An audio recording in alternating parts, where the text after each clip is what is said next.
A gente vai ver hoje o documento 7. Eu espero que vocês tenham lido, mas eu espero também que vocês tenham se lembrado do documento 6. O documento 6, ele tem 3 itens aqui que eu vou fazer uma relação com eles. E agora fica mais claro para a gente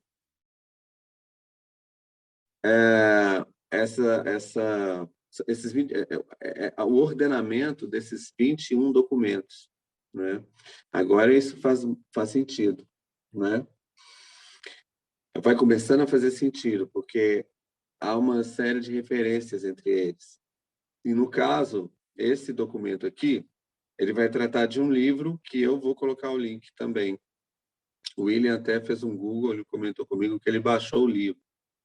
Eu baixei esse livro também e comecei a dar uma folheada e eu estou de queixo caído, porque o livro, essa introdução, o texto é a introdução. Ele é um aperitivo para todo o livro é riquíssimo. O livro se chama Visão Molecular da Vida, o Instituto de Tecnologia da Califórnia, a Fundação Rockefeller e o surgimento da nova biologia. E a autora desse livro é a doutora Lily Kay, historiadora da ciência conhecida por seus estudos de biologia molecular. Tem esses 2 links sobre ela, que um é da Wikipédia, o outro é um obituário sobre ela quando ela faleceu no Michigan Institute of Technology, né? Desculpa pela pronúncia horrorosa. E deixa eu ver se ele está aqui aberto. Eu não vou entrar muito nisso, não, que não. Mas é interessante. Michigan, não, desculpa, gente. Michigan não, Massachusetts, é Boston. Desculpa, gente. Massachusetts Institute of Technology. Ela era uma polonesa radicada nos Estados Unidos, professora de lá, e ela escreveu esse livro em 1993, e eu queria chamar a atenção porque eu descobri que esse livro provocou uma polêmica.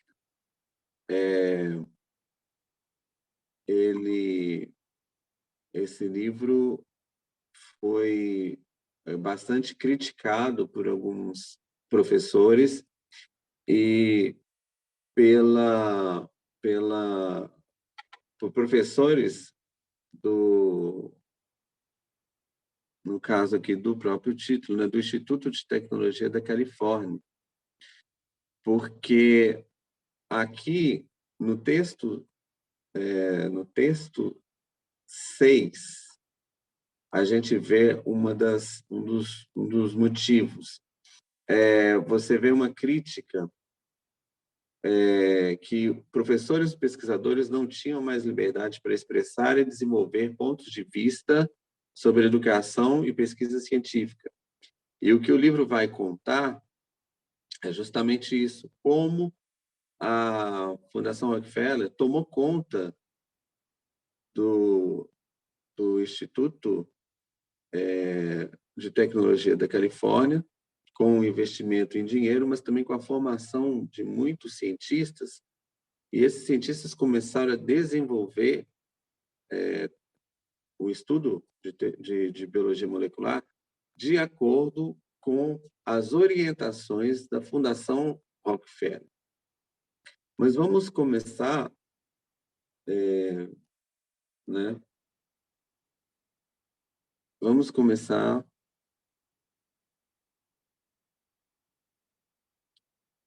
então, está falando aqui, né, que no texto que o desenvolvimento da biologia com a descoberta do mecanismo de autorreplicação do DNA e estabelecer os fundamentos para a engenharia genética, que é uma coisa que a gente ouve muito nas últimas décadas, os cientistas adquiriram uma capacidade de manipular genes para tentar, e com o objetivo de controlar o curso da evolução biológica, interferindo na sociedade, interferindo no desenvolvimento social. E a finalidade do livro é de entender o processo histórico que impulsionou a biologia molecular. E a autora estuda a Fundação Rockefeller e o Instituto de Tecnologia da Califórnia. E A nova biologia, esse acho que é o resumo do texto. A nova biologia não evoluiu pela persuasão dos cientistas, mas expressão e cooperação com patrocinadores para a visão de ciência, para determinar a visão de ciência e sociedade. E o próprio termo biologia molecular foi cunhado por um membro da Fundação Rockefeller, Warren Waver. E, bom, está aqui, né? As duas instituições chaves que são abordadas no livro, a Fundação Rockefeller e o California Institute of Technology. Então, a nova biologia, ela começou a estudar os fenômenos micro e genéricos. Então, empregou de modo crescente sistemas biológicos simples, bactérias e vírus, ao invés de grandes organismos, para descobrir leis fundamentais que se aplicam a todos os organismos vivos.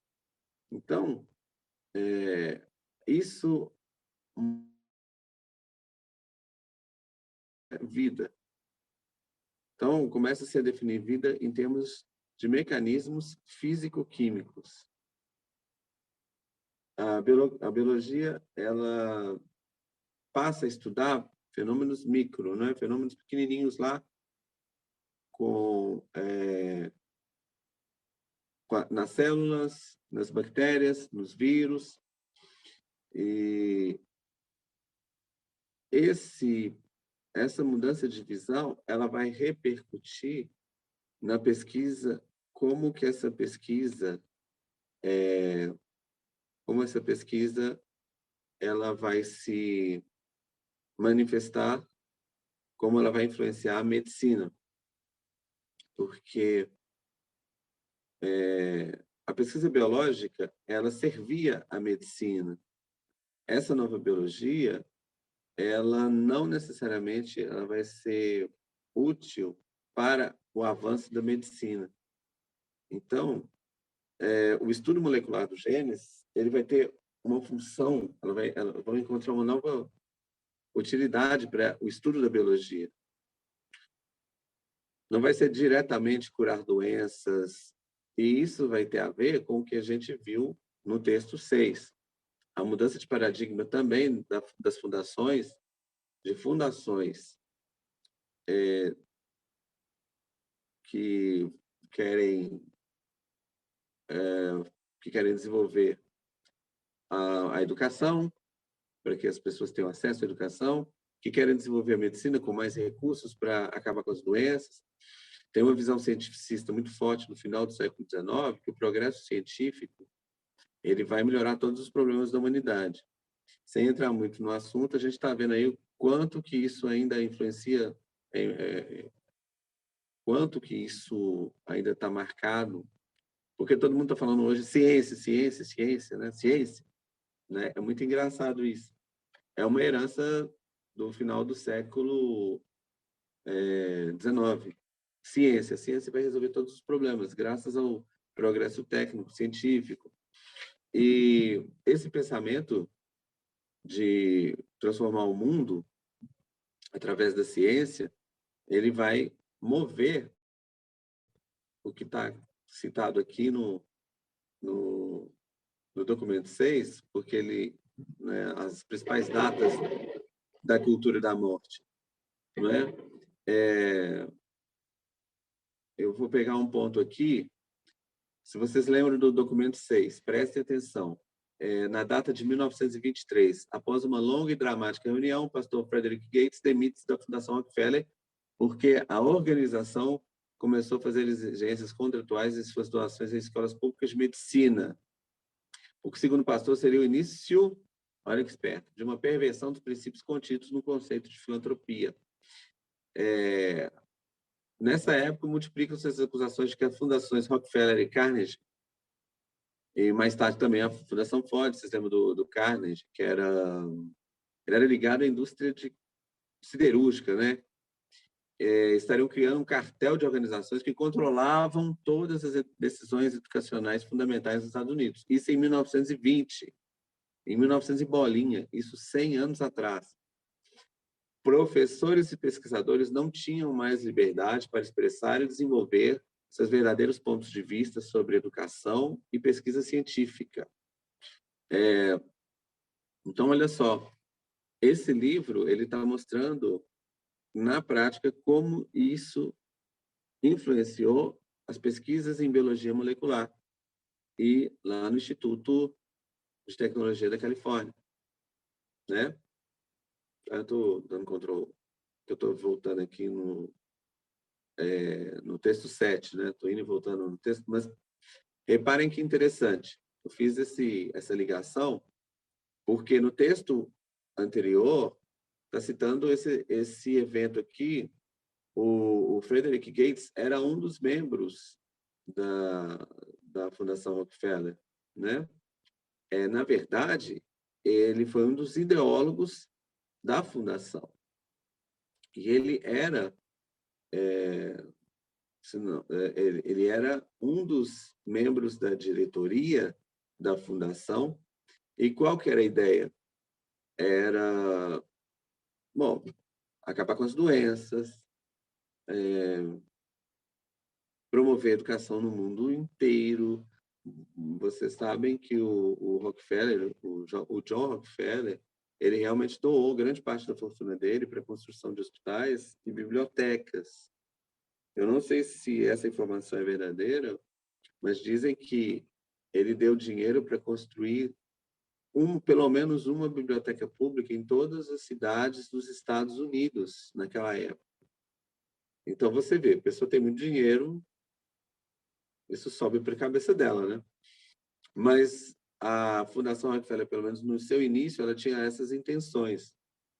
O fato é que, quando a gente volta no texto 6, a gente percebe que essa ideia de promover o bem-estar para o mundo inteiro, essa ideia de salvar o mundo, ela toma uma proporção megalomaníaca na medida em que, olha, você tem que diminuir. Aí a gente já volta nos textos anteriores também, não é? Essa ideia de um governo mundial, essa ideia de uma organização mundial que reduziria a soberania dos Estados nacionais para... Então, você já muda o conceito do que seria promover o bem-estar, né, da população mundial, melhorar o mundo, ou pior ainda, mudar o mundo, né?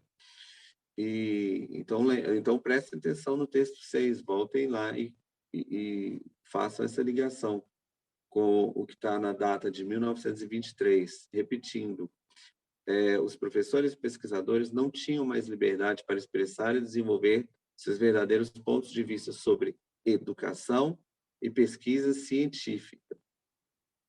E isso vai ficar claro quando a gente lê esse texto, deve ficar mais claro ainda no livro, né?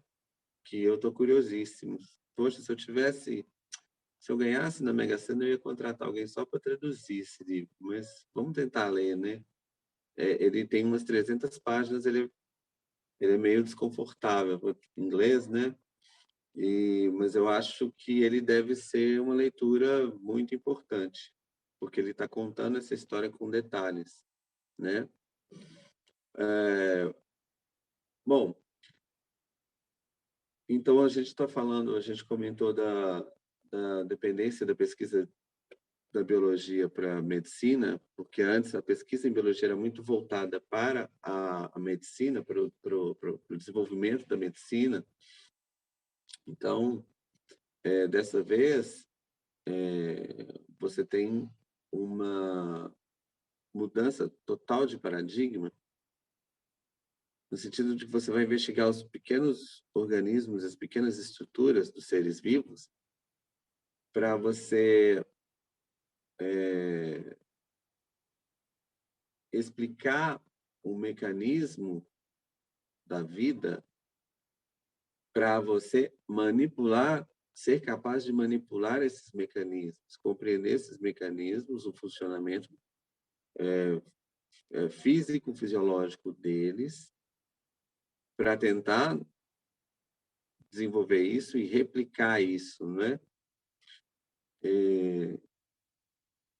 E durante os anos de 1932 e 1959, a Fundação Rockefeller aplicou aproximadamente 25 milhões de dólares no programa de biologia molecular dos Estados Unidos, lembrando que o valor do dólar era muito maior que o de hoje. Tem até uma comparação no texto, né? O texto faz uma comparação. Se não é esse, é o texto 6. Tá, vocês desculpem se eu estiver misturando as bolas de algum detalhe acidental. Então, a gente está vendo que a Fundação Rockefeller ela despejou muito dinheiro para as pesquisas em biologia molecular. E ela se colocou numa posição muito forte para moldar os campos da ciência e da vida que estavam fora da área científica do governo federal. E aqui está contando, né, que os projetos Rockefeller tornaram-se interligados com a agenda científica das universidades, que receberam muito dinheiro da fundação, né? Então, a Fundação Rockefeller começou a patrocinar programas de biologia molecular em diferentes universidades e pessoas ligadas à fundação começaram a ocupar cargos nos diretórios. Eu não sei se lá nos Estados Unidos é a mesma coisa, que é diretório acadêmico, centro acadêmico, né? E também ai, gente, como é que chama? As coordenações dos cursos, né? Deixa eu só ligar aqui meu celular, que só falta ele acabar a bateria, né? Não, agora eu liguei. Muito bem. E, então, quando você vê como a fundação agiu, você vê que é um plano estruturado para longo prazo.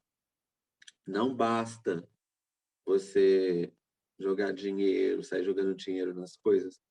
Você tem, em primeiro lugar, uma concepção do que fazer, como fazer. Quando você vai trabalhar com biologia molecular, você quer mudar o conceito do que seja a vida e, dentro de um paradigma que já favorecia, digamos, o utilitarismo do ser humano, vamos colocar assim. Por quê? Porque o Viktor Frankl, o psiquiatra austríaco Viktor Frankl, ele analisa isso muito bem. Quando você estava num contexto positivista, materialista, do final do século XIX, com a teoria de Darwin,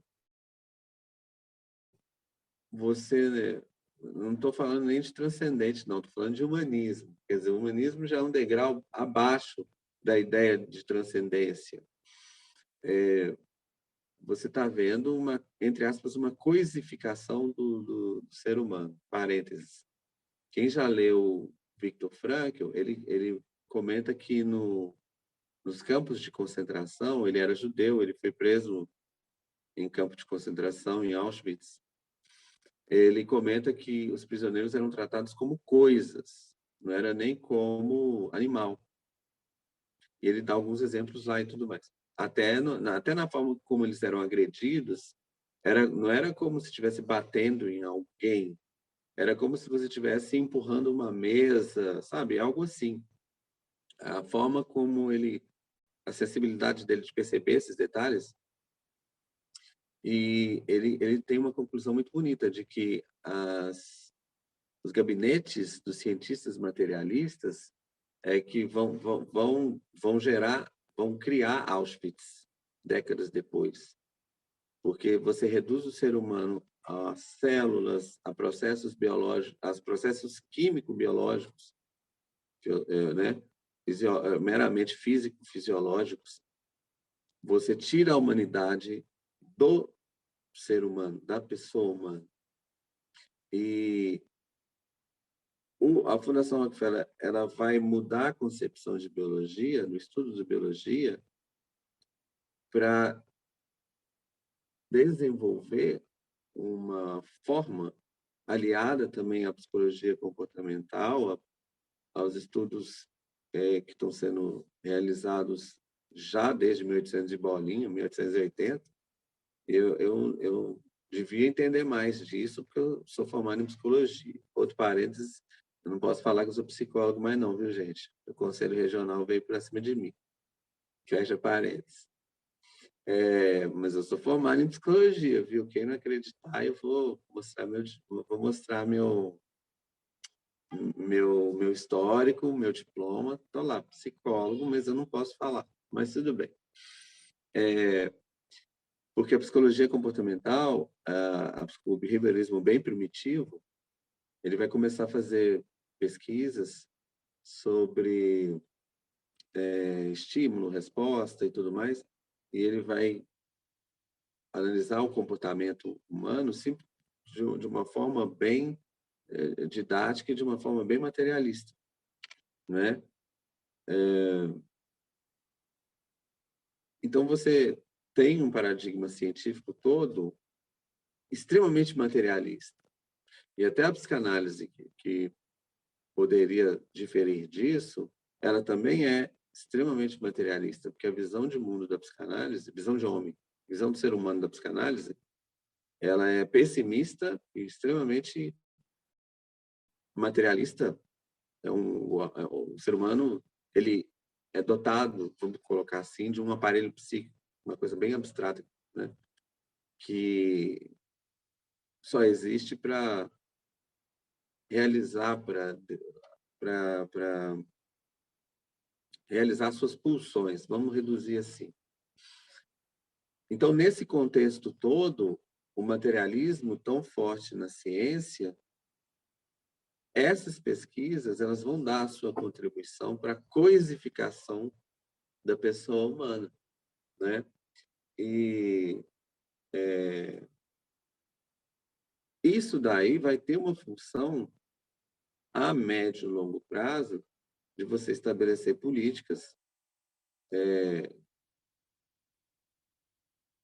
embasadas na psicologia social, principalmente, de controle de comportamento, de modulação e controle de comportamento. Isso daí está prontinho nos anos 50, principalmente nos anos 60, né? Olha para você ver como é que é bom estudar. A gente começa a entender as coisas assim. Se eu estiver falando grego, por favor, me interrompa. Mas eu estou fazendo uma ligação aqui com, eu acho que pode ajudar a gente a ver como esse contexto é bastante amplo, né? E o quanto que essas pesquisas patrocinadas pelos Rockefeller, eles estão inseridos num contexto, e digamos assim, que eles são, na questão da biologia, essas pesquisas, elas vão vendo hoje quando a gente vai falar de aborto, né? É um amontoado de células, não tem consciência, mas a própria consciência, se você espreme um pouquinho a concepção materialista da coisa, ela é apenas uma consequência de, de estimulações químicas, porque a consciência ela surge, digamos, ninguém sabe direito, né? Mas porque a memória ela a memória ela está contida nas relações entre os neurônios, não é? Os neurônios são as nossas células nervosas, elas transmitem os estímulos e as informações através de relações químicas entre eles. Nós temos perninhas assim, e através dos dendritos e através das substâncias químicas, a memória ela é transmitida no nosso cérebro, né?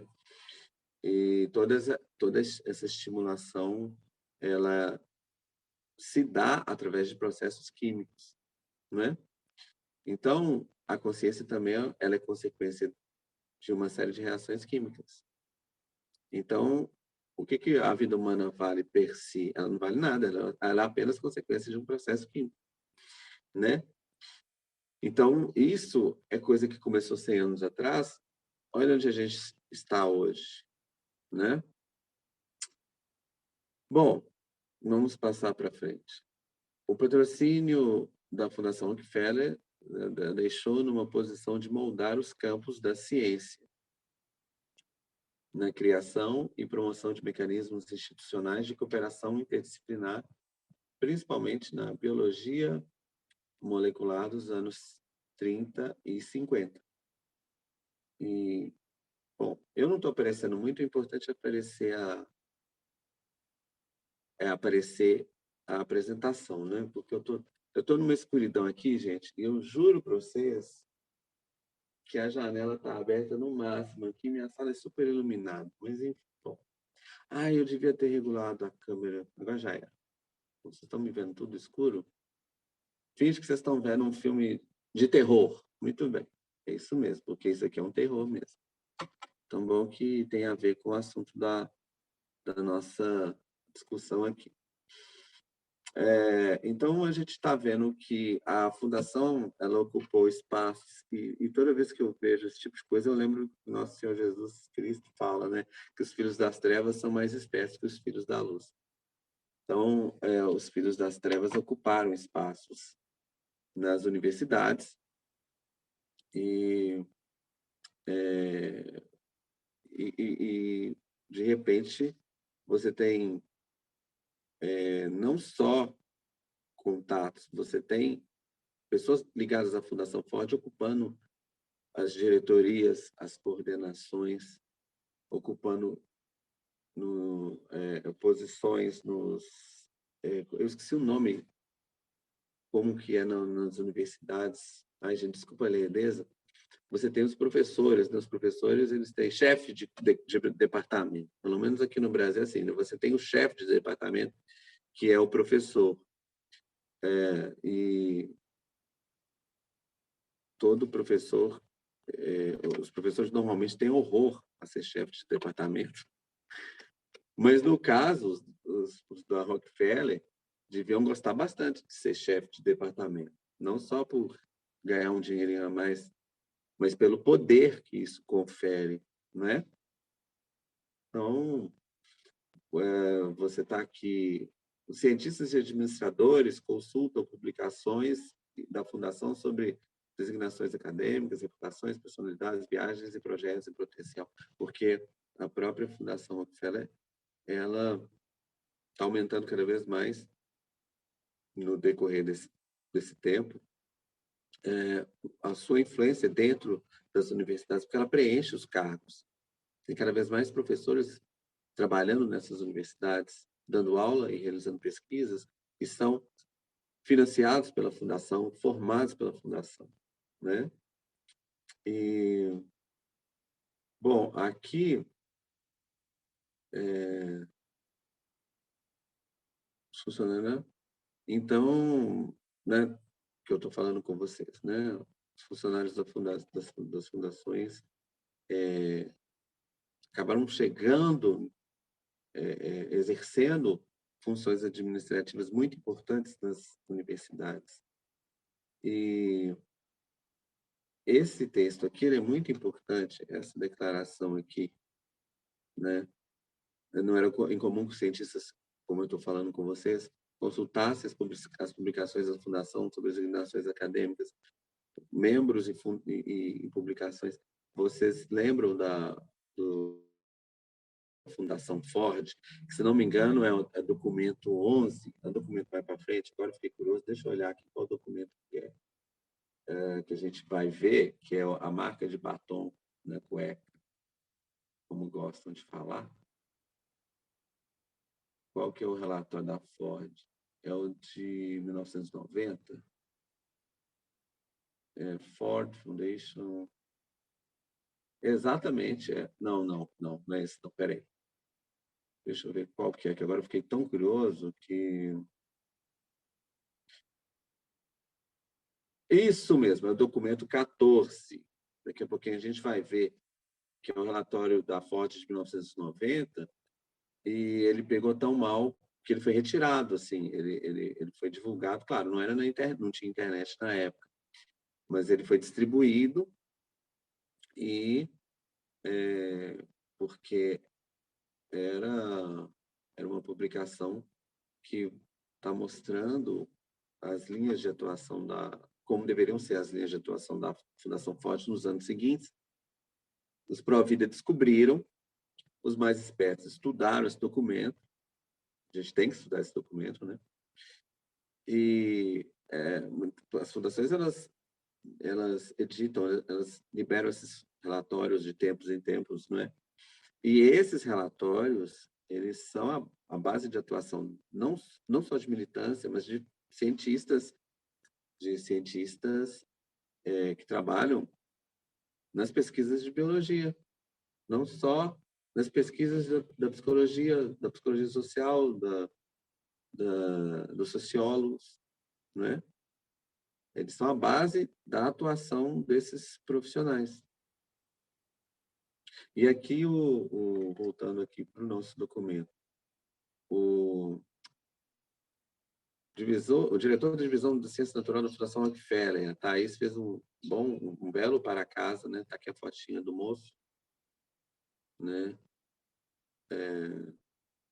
Warren Weaver, que ele, no texto, mostra a influência que ele tinha, no caso, dentro isso mesmo, da faculdade, e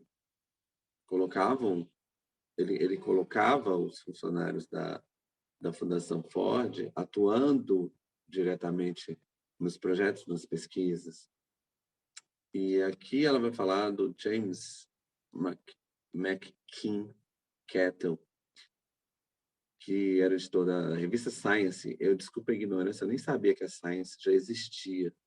E olha que legal o que ele está escrevendo. Isso é muito importante.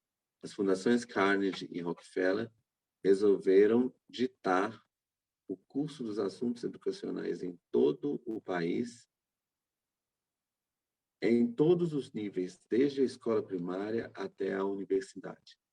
O fato de que seus largos recursos os capacitam a contratar homens capazes é um aspecto perigoso da situação.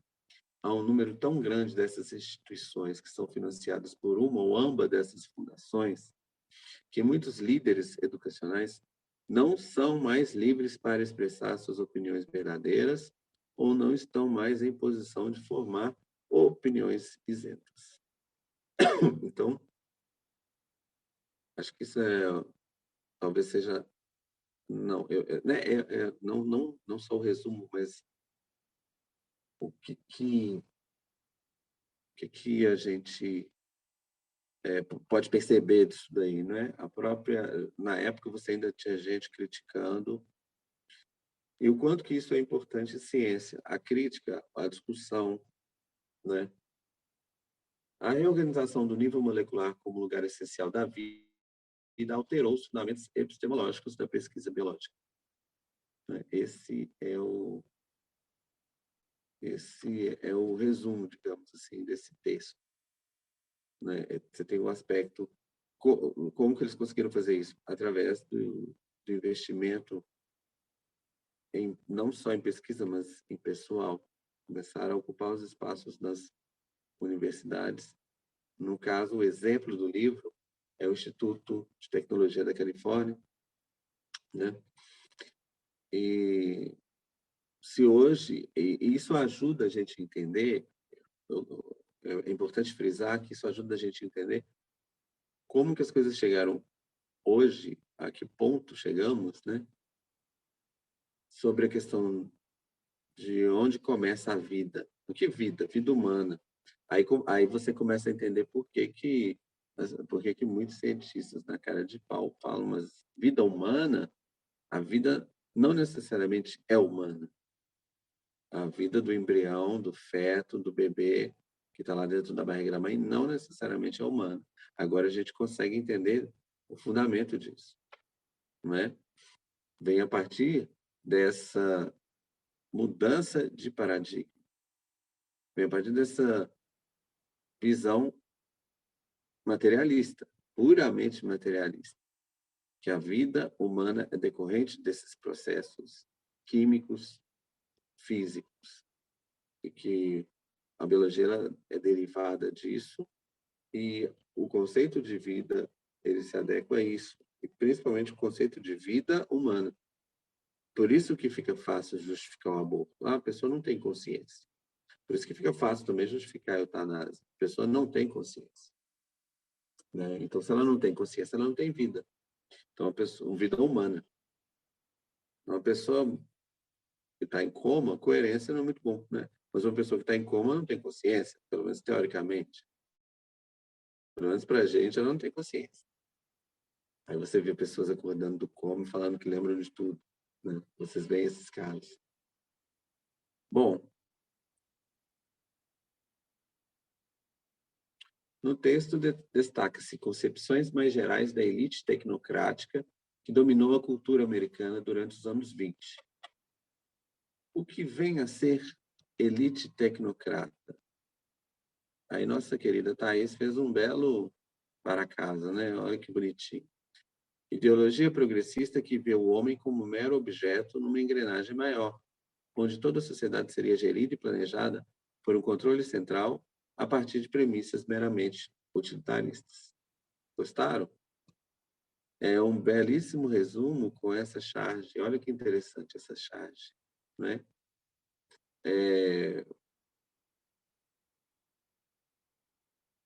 Em relação com tudo que eu estou falando, a partir de uma visão materialista de mundo e de ser humano. E hoje você vê, agora você consegue compreender por que o pessoal leva veganismo a sério. Que o ser humano é a mesma coisa que os animais. E, de repente, os animais são mais importantes que os seres humanos. Você já tem gente vendo isso seriamente. É por isso que esse pessoal é perigoso. E aí você começa a ter ideias que elas têm duas consequências. Não é só a questão do meio ambiente. Na verdade, o meio ambiente é falácia.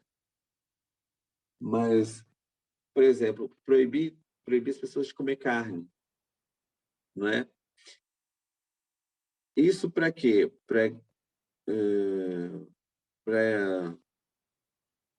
evitar a degradação do meio ambiente,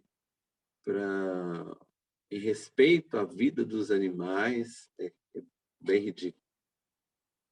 Isso é controle social. Isso é uma forma muito eficiente de controle social. Quando o Bill Gates fala com aquela cara bem lambida que o consumo de carne tem que ser restrito, e isso tem saído na mídia por aí, e quando, ao mesmo tempo, você vê reportagens e matérias, isso você já está vendo há 5 anos, sobre comer inseto, sobre comer escorpião, não é? Isso daí não é obra do acaso, não é, né? É porque algumas pessoas, olha que interessante, eu tenho até um amigo de Facebook, o William conhece o Gabriel, e outro dia ele mandou um texto muito legal sobre comer insetos faz mal à saúde. Inseto é porcaria, inseto não é para comer não, né? Mas você vê como esse pessoal quer mudar mesmo a natureza humana, seja lá o que eles entendam por natureza humana. Porque isso aí é psicologia. Um dos mecanismos de defesa do ser humano foi desenvolvido por séculos no processo evolutivo. Atenção, a gente já sabe que o ser humano evolui, digamos assim, a espécie, né? Vamos trazer isso assim para o mundo real. Não estou falando que veio do macaco, não é isso não. Estou falando que 10 mil anos atrás, 100 mil anos atrás, a gente tinha um grau de desenvolvimento em várias coisas. A própria altura do ser humano. Hoje nós somos mais altos, etc. Vocês estão entendendo?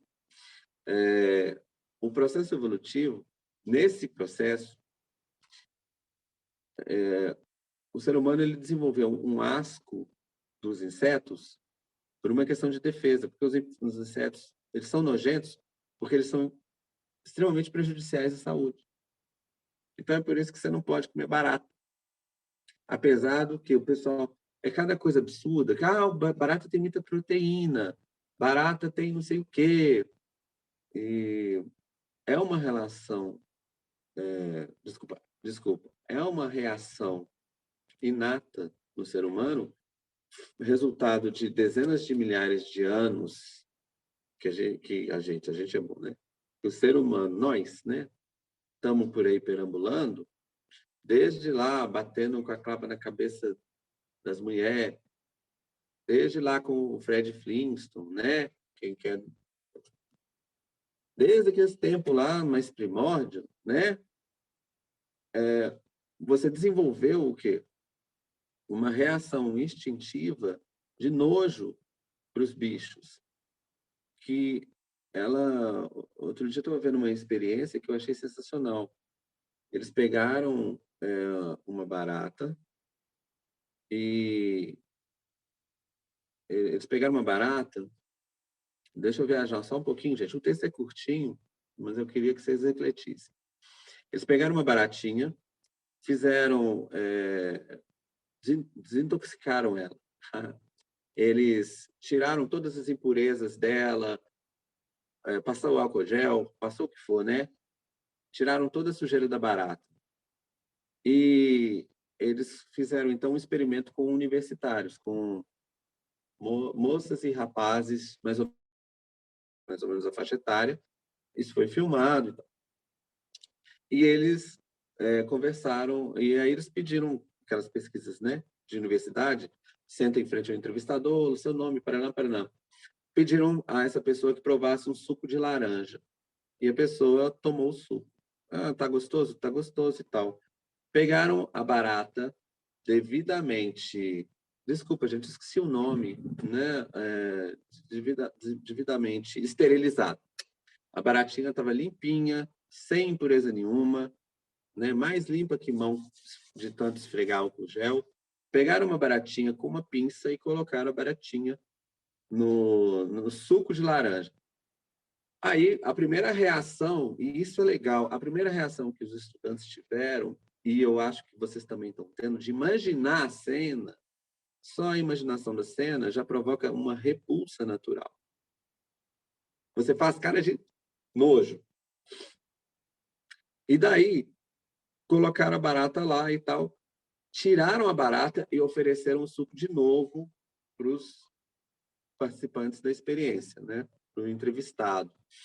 Todos reagiram com nojo, tu tá maluco e tal. Aí explicaram para eles, mas veja, essa barata, ela foi desintoxicada, ela foi esterilizada, ela tá limpinha, piriri, pororó, pororó. Você pode tomar esse suco com confiança. A gente não vai fazer isso porque não é, a gente não pode te oferecer uma coisa que vai prejudicar a sua saúde, piriri, pororó, piriri. E, inclusive, nós estamos dispostos a recompensá-lo, te dar uma pequena recompensa para beber esse copo de suco. Ninguém aceitou. Ninguém aceitou. E, na verdade, todas as pessoas, você viu a reação, todas as pessoas, elas sentiram nojo, em maior ou menor grau. Elas sentiram uma repulsa, que é uma defesa psicológica do organismo. Então, quando você vê uma barata, não é só porque você aprendeu, você desenvolveu um nojo, porque inato, é inato esse sentimento que foi adquirido por séculos e séculos e séculos de convivência com esses bichos, de que eles são nojentos e transmitem doenças. Né? Eles são nojentos porque transmitem doenças, eles são sujos. E isso é uma reação psicológica que a gente não tem um controle. Então, veja, a situação é tão grave que esses caras eles querem modificar o nosso comportamento a ponto da gente perder uma defesa natural, digamos, que foi desenvolvida durante séculos e séculos de civilização, a gente perder esse instinto. Vejam que bizarro a gente perder esse instinto para comer barata. Comer barata. Proteína e tudo mais. Então, vejam, isso é muito grave, isso é extremamente grave. Não é algo abstrato, é algo que a gente já está vendo agora, como que funciona, na prática. Olha só que interessante, tem gente na ONU que está falando que comer insetos, né? Faz bem, pode ser nutritivo, tem valor nutritivo. Então, isso vai contra a natureza humana. Quando eu falo de natureza humana, essas reações, elas fazem parte da natureza humana. E isso é bastante, digamos assim, isso é grave, para dizer o mínimo, né? Bom, depois desse exemplo, tem um barulhinho aí, parece que tem alguém. Tem um barulhinho aí. Alguém? Ah, beleza. Parece que alguém estava com o microfone ligado. Bom. Mas então vamos lá. Essa modelação de comportamento do ser humano, dessensibilização, gente, desculpa, eu sou igual carro a álcool. O meu cérebro, no frio, ele custa pegar, viu? Vocês não reparam, não, porque a palavra é dessensibilização. Então, eles querem dessensibilizar o ser humano a ponto de ele comer barata e achar isso uma coisa boa. Ele está comendo barata para ajudar a humanidade. Essa concepção tecnocrata na biologia molecular se fez presente onde matemáticos e físicos constituíssem e dirigissem uma nova biologia. Outra curiosidade, né? O quanto que essas ciências vão se unir para criar um novo paradigma para a biologia, e o objetivo final é esse: uma nova categoria de ser humano, né? Então, aqui está falando, né, Simon Flexner, conselheiro da Fundação Rockefeller, diretor do Instituto Rockefeller de Pesquisa Médica. Ele questionou a correção de uma biologia dirigida por físicos. E ele estava, né, ele estava ciente de que isso não ia dar certo, né? Olha ele aí.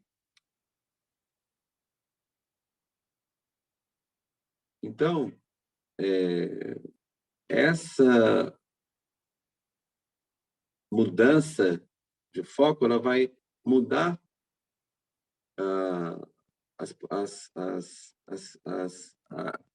a condução das pesquisas, e isso é uma das peças dessa engrenagem toda que vai nos trazer hoje a nossa cara, assim, né? Trazer a nossa frente o quanto que as pessoas hoje elas estão sendo manipuladas para serem dessensibilizadas para uma série de coisas. E a coisa que eu acho que teve mais efeito foi justamente o aborto. E o quanto que passam as décadas, novas gerações vão sendo dessensibilizadas sobre a questão do aborto. Porque a vida humana ela é decorrente de processos químicos. E a biologia ela é decorrente de processos físicos, químicos. Tudo está ligado. E se a gente retrocede, o materialismo, né, das pesquisas no final do século XIX, tá? Bom, a força do programa, desse novo programa de biologia molecular da Fundação Rockefeller, e esse direcionamento por parte do Warren Weaver, aquele moço que vocês viram ali atrás, né? Deixa eu mostrar de novo para vocês. Nesse slide aqui. Deixa eu voltar aqui, menino.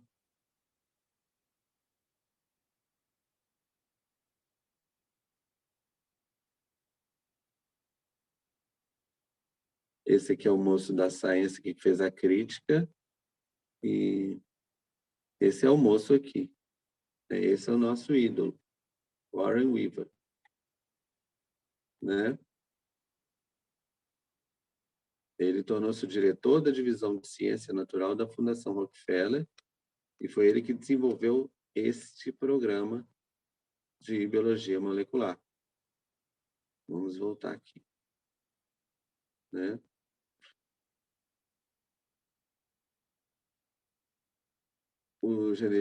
Isso mesmo, o geneticista do Instituto da Califórnia e Prêmio Nobel George Wells Beadle notou que durante os 12 anos que se seguiram a 1953, o ano da elucidação da estrutura do DNA, o Prêmio Nobel foi concedido a 18 acadêmicos por pesquisas na biologia molecular do gene. Todos, exceto um, foram total ou parcialmente financiados pela Fundação Rockefeller sob a orientação de Weaver. Aí você, né, como que uma pessoa não muda o mundo, né? Ai, ai. Qual seria, então, o motivo do investimento pesado nas pesquisas em biologia molecular? A motivação por detrás do enorme investimento na nova agenda foi o desenvolvimento das ciências humanas com uma explicação compreensiva e um modelo aplicado de controle social, né? Que é o que eu estou comentando com vocês. E essas pessoas não têm pressa, porque elas sabem que isso vai demorar um certo tempo. Nós estamos falando de coisas que começaram há 100 anos atrás, a serem executadas há 100 anos, né? Então, a partir das pesquisas na biologia, isso vai repercutir nas ciências humanas, porque essa tem sido a tônica desde pelo menos 1700 e bolinha. Tudo que a ciência biológica faz, as ciências humanas têm que copiar. E um exemplo disso, que inclusive eu estava comentando ontem com uma amiga minha, vamos ver se ela vai assistir essa aula, é sobre o darwinismo social. A conceituação de darwinismo social, e que ela é usada por alguns marxistas, e que ela está implícita em determinadas opiniões do Karl Marx, que ele dizia que seria impossível fazer revolução em países muito atrasados, biologicamente atrasados. A questão era racial. Karl Marx era a geração decorrente do iluminismo. Ele chamava os eslavos, Karl Marx, de lixo étnico, lixo racial. E essa concepção vem de uma concepção darwinista, de que o ser humano evolui e, por isso, existem seres humanos biologicamente mais aptos que outros seres humanos, né? Que isso é uma decorrência do processo evolutivo. As consequências disso para o desenvolvimento das ideias racistas, né? Porque o racismo ele depende de uma biologia que vai demonstrar cientificamente, atenção, demonstrar que determinadas raças são superiores, desculpa, o analfabetismo. Eu estou falando com vocês que o meu cérebro está igual o motor de Brasília movido a álcool, nesse frio. Então, ai, gente, desculpa. Eu tenho que voltar um pouquinho. Então, raças diferentes algumas são mais evoluídas que outras raças. Esse é o embasamento científico do racismo. As ideias racistas que tomam uma conotação científica, elas se desenvolvem a partir disso, a partir dessa conceituação. E isso é uma aplicação da biologia nas ciências sociais. O darwinismo social diz que vai haver sociedades mais evoluídas do que outras sociedades. A causa para isso é biológica, é racial. E isso é um prato cheio para quem? Para aquele sujeito de bigodinho, que você já deve estar se lembrando quem era.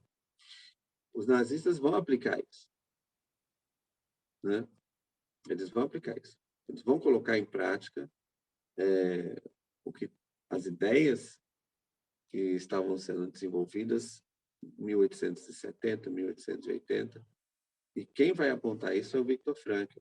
E essas ideias, muitas dessas ideias foram desenvolvidas em laboratórios de psicologia, os primeiros laboratórios de psicologia. Coincidência ou não, um dos primeiros psicólogos, eu vou só pegar uma cola aqui para só ver o ano de nascimento dele. Um dos primeiros, o Wundt, ele era alemão. Essas coincidências, né? O Wundt, ele tem uma visão extremamente materialista da psicologia, né? Ele vai criar, se não me engano, o primeiro laboratório de psicologia do mundo, que é lá na Alemanha, né? Essas ideias cientificistas, materialistas, elas estão todas ligadas e elas vão repercutir nas ciências humanas, o que é óbvio que vai modificar os paradigmas, e o efeito que isso produz na opinião pública é devastador, na medida em que como as pessoas começam a compreender as coisas, a realidade, a partir dessas ideias que lhes vão sendo ensinadas, né? Então, isso é um controle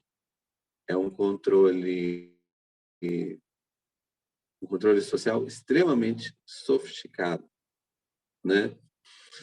Os nazistas utilizaram muito isso. Essa nova biologia foi erigida para explicar rigorosamente e, eventualmente, controlar os mecanismos fundamentais que governam o comportamento humano, com uma ênfase particularmente forte sobre a hereditariedade, que, aliás, era super modinha, né? O tal do projeto Genoma, Gene, né? O Gene. Aí você vai ter a aplicação prática disso nas inseminações artificiais, né? Que os embriões considerados não viáveis, eles são descartados. E o que é embrião? É uma vida humana iniciada. Mas não. Por quê? Porque a vida é um processo químico. O que é vida humana? Vai depender do gosto do consumidor, essa ideia de vida humana, né? Vejam como uma coisa vai levando a outra. Vejam como vejam como um pequeno erro lá no início vira essa montanha de erros no final, e vejam as consequências disso. Olha só, voltando ao texto 6, um outro trecho do texto 6, olha que bonitinho, adorei os slides O relatório anual da Fundação Rockefeller, de 1933, informa que a instituição alimenta a esperança de desenvolver a genética sobre bases sólidas para possibilitar no futuro a criação de um tipo superior da espécie humana.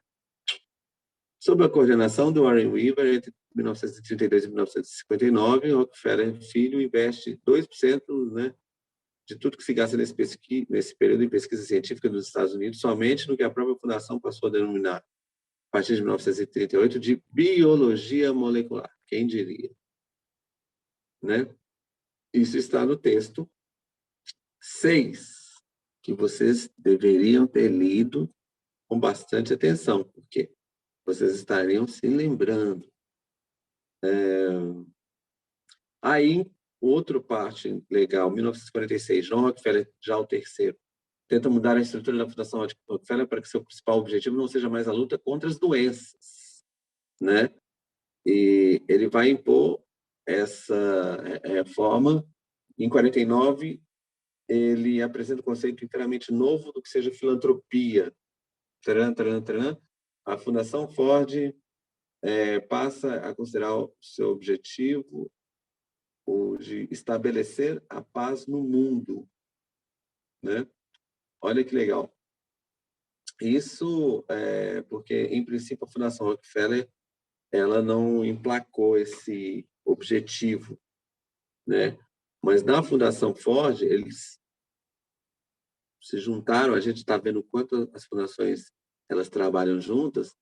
A Fundação Ford, no texto 6, vocês vão ver que ela vai se tornar, depois da Segunda Guerra, mais poderosa e mais rica do que a Fundação Rockefeller, e ela adota essa nova diretriz de estabelecer a paz mundial. Nossa, né? Fácil, né? Não é nem um pouco megalomaníaco. A Fundação Ford, ela adota essa nova diretriz que a Fundação Rockefeller, em início, não quis adotar, né?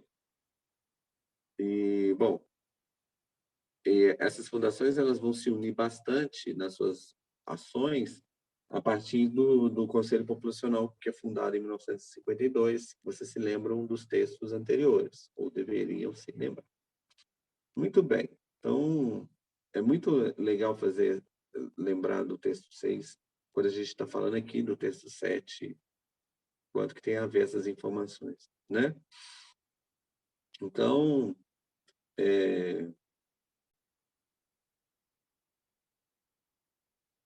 a autora do livro, ela comenta que se dá pouca atenção à agenda intelectual e social mais ampla, dentro da qual este programa de biologia molecular estava inserido. Pouco foi escrito sobre as premissas culturais e ideológicas ou das forças históricas por baixo dessa visão molecular do estudo dos fenômenos animados. E por isso que esse livro é tão importante. Por isso que o ideal seria que a gente estudasse esse livro todo, né? Já fica aí um alerta, e se eu ganhar na Mega Sena, eu vou traduzir esse. Eu vou até perguntar a um amigo meu que é tradutor quanto que custaria, só de curiosidade, né? Porque demanda um trabalho monstruoso e é um trabalho caro. E eu acho que a gente não precisa falar da eugenia e o quanto eu comentei na minha palestra de quem financia a cultura da morte. Em 1934, a Fundação Rockefeller doou um bom dinheiro para os nazistas, para os programas de eugenia do governo da Alemanha, do governo nazista. A motivação por detrás do enorme investimento na nova agenda foi o desenvolvimento das ciências humanas como uma explicação compreensiva e um modelo aplicado de controle social. Então, essa agenda estava articulada em termos do discurso tecnocrático contemporâneo da engenharia humana. Então, a nova biologia foi colocada para explicar rigorosamente e controlar os mecanismos fundamentais que governam e fundamentam o comportamento humano, os mecanismos que fundamentam o comportamento humano. E nos anos 30, a Fundação Rockefeller patrocinou projetos eugenicamente direcionados com o objetivo do controle social, né? É isso mesmo, que é o social engineering, engenharia social, né? uma engenharia humana através da reprodução controlada, permaneceu uma visão social obrigatória. E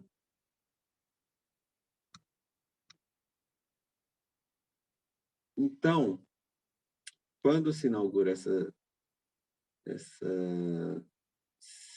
ciência, né, essa nova ciência do homem, essa biologia molecular, você tem as críticas, você tem algumas pessoas que despertam para isso, mas aos poucos a gente vê o quanto que a Fundação Rockefeller ocupou, a forma como ela ocupou, o quanto ela ocupou de espaços nas universidades, nas instituições, e o quanto ela investiu em dinheiro na formação de pesquisadores. E aqui está uma das frases, eu acho essa frase tão importante, de Wycliffe, eu não sei se a pronúncia é essa, Wycliffe Rose, né? Chefe do Comitê de Educação Internacional da Fundação Rockefeller, a frase dele: lembrem-se que não estamos com pressa. E então eles não têm pressa. Esse trabalho está fazendo efeito hoje. Ele está dando esses frutos hoje. Então, aqui está citando um exemplo de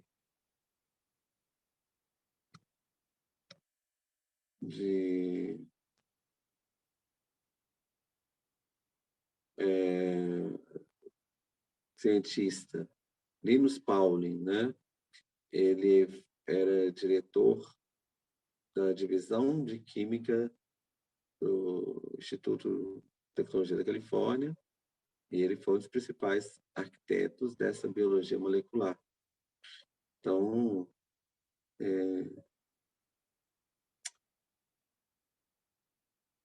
a resposta aqui, ó, por que então a agenda da ciência do homem da Fundação Rockefeller privilegiou uma visão molecular da vida? A resposta a essa pergunta está inserida na matriz que ligava as formas particulares de controle social buscadas por aquela agenda com os tipos específicos de controle prometidos pela nova biologia. Os funcionários da Fundação Rockefeller, seus conselheiros científicos, buscaram desenvolver uma biologia mecanicista como elemento central de uma nova ciência do homem, cujo objetivo é engenharia social. Estou lendo essa parte do texto. Então, uma biologia eminentemente materialista para criar uma sociedade eminentemente materialista, pacífica, né? Isso você não pode negar, vai ser pacífico. E, bom,